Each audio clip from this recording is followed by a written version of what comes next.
How would you like to manifest more abundance in your life? Well, I'm going to teach you a simple way that you can immediately start to be more abundant. Get ready.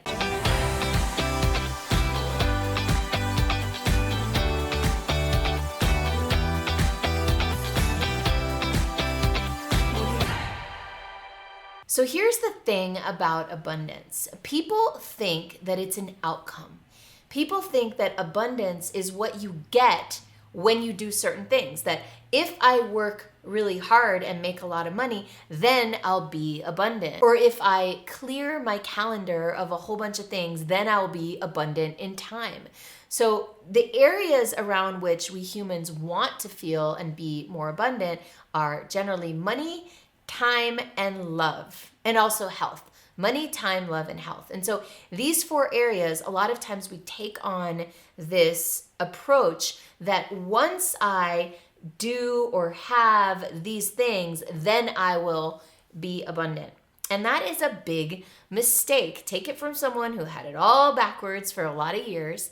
The way to have abundance, the way to manifest abundance is actually not to wait or not to do anything so that you can become abundant, but it's actually to foster abundance in your energy and in your being right now. In other words, abundance is not an outcome, it's a state of being. And being abundant generally fosters more abundance. So actually, abundance is the energy that you operate from. I have a mentor, Nanilea Diamond, who always says, the energy from which we create determines the energy of what is created. Meaning, if we are creating from feelings of scarcity, then what we're going to create is more scarcity.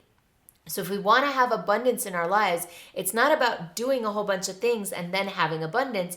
It's about fostering abundance right here, right now, where we're standing, and from that place, knowing that we are going to manifest more abundance. So let's talk about what that looks like. So there are these two energetics, right? There's the energetic of scarcity and there's the energetic of abundance. And like I said, there are these four areas in life where we generally are feeling either scarce or abundant. So let's start with the obvious one that most people think of when we talk about abundance, and that's money. When we operate from scarcity, what we're doing is we're rooted in a belief system that's scarce. So I'll give you an example. I'll never forget when I first walked into my Economics 101 class in college. And the professor said, well, first we need to define what economics is.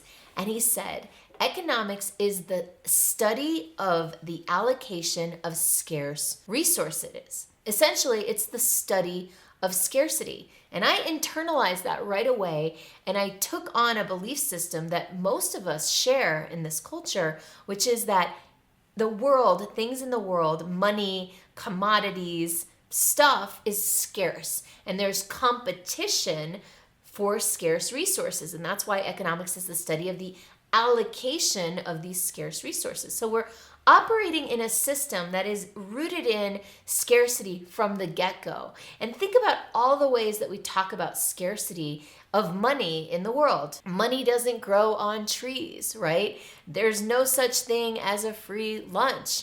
There are all these platitudes all about how scarce money is and how much you have to work hard in order to get it. So we are all operating mostly from this paradigm of scarcity.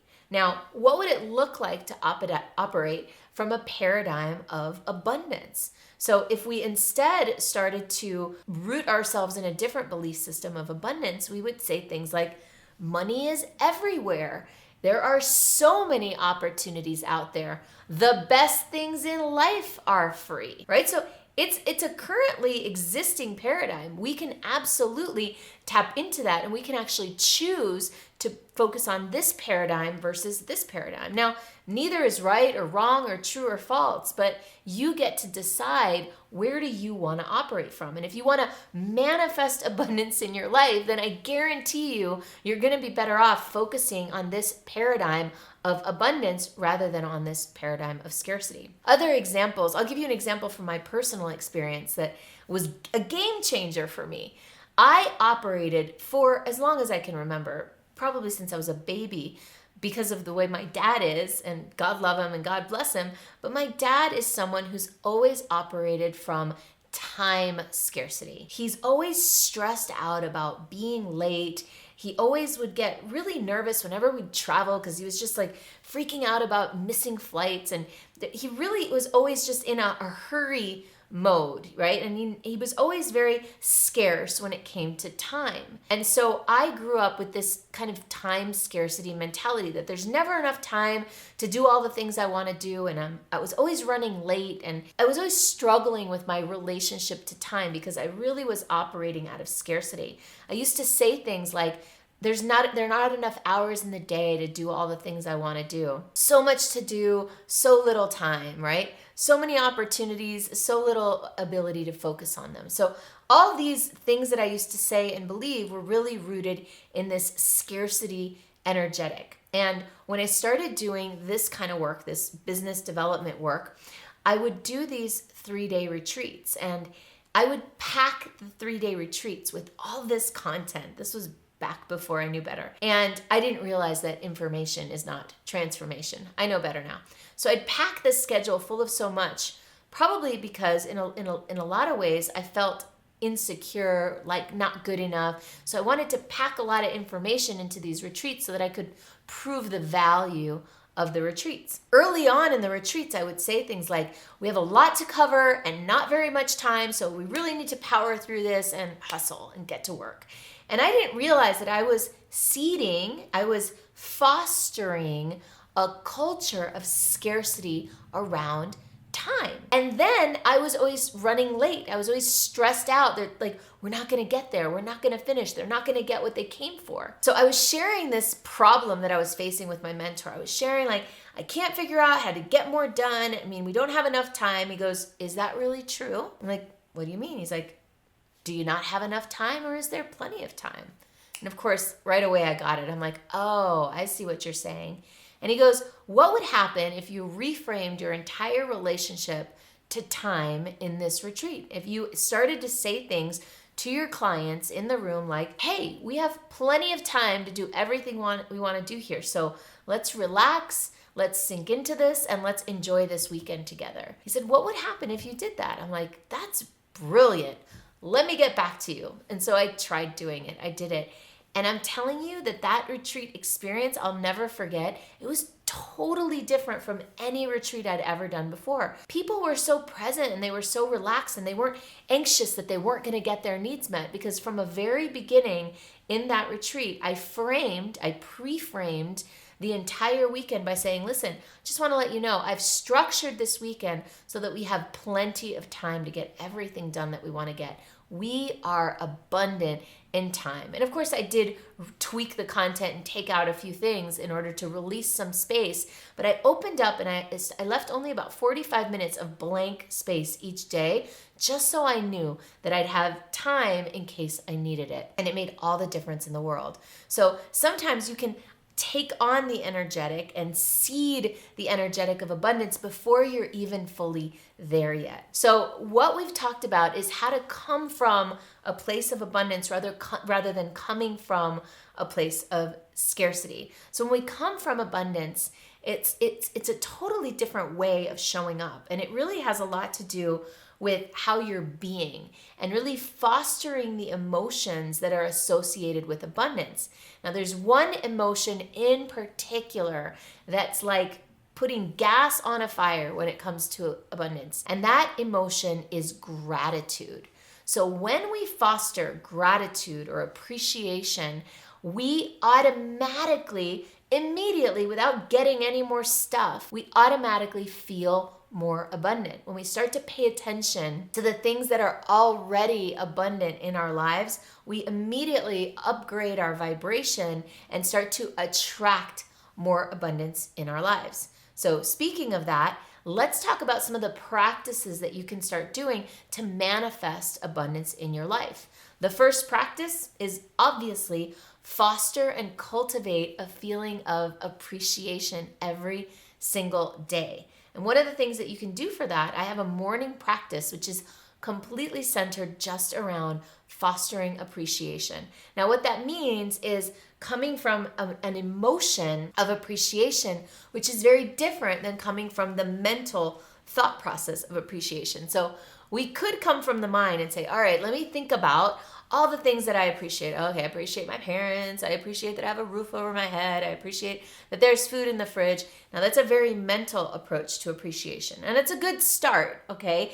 But really what we're looking for is dropping that down into the heart, dropping down into the feeling of appreciation and fostering a feeling of appreciation, and then tapping into the feeling of abundance, right? So we could say, all right, I appreciate all the support that I have in my life. Actually, wow, I'm abundant in support. Look at all these people that are willing to help me out.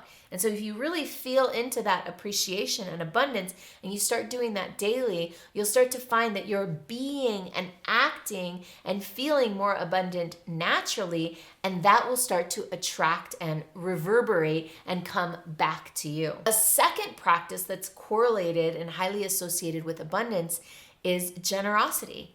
When you feel abundant, you're generous. So if you're struggling with feeling scarce, then try to tap into the feeling of generosity so that it can help you connect to the feeling of abundance. So something that I'll do is I'll practice generosity. And that has to do with, for example, if I see a cause that I believe in, I'll donate a few bucks to that cause or someone's GoFundMe campaign.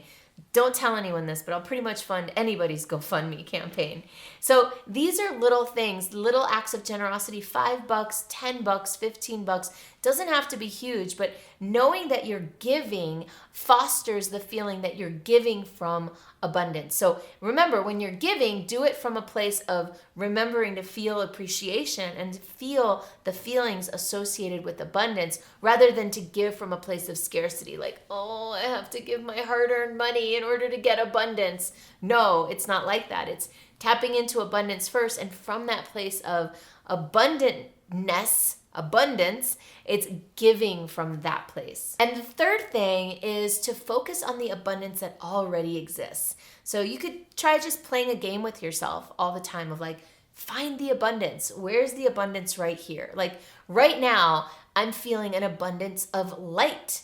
There's so much beautiful light in this room, and I see an abundance of beautiful old brick, and I love beautiful old brick, and I'm surrounded by it, and I get to be surrounded by it for the next 2 days, right? So play the game of what is abundant right now, and just really feeling into, oh, this is already here. I don't have to go find it. I don't have to go earn it. I don't have to go hustle and create it. There is abundance right here, right now. Where is it? If you'd like to get more goodies like this and you like things that are free, because the world is abundant in free things, then click on my link below. Monetize Your Magic Playbook is free, and you can download it immediately by clicking on the link and opting in. Enjoy.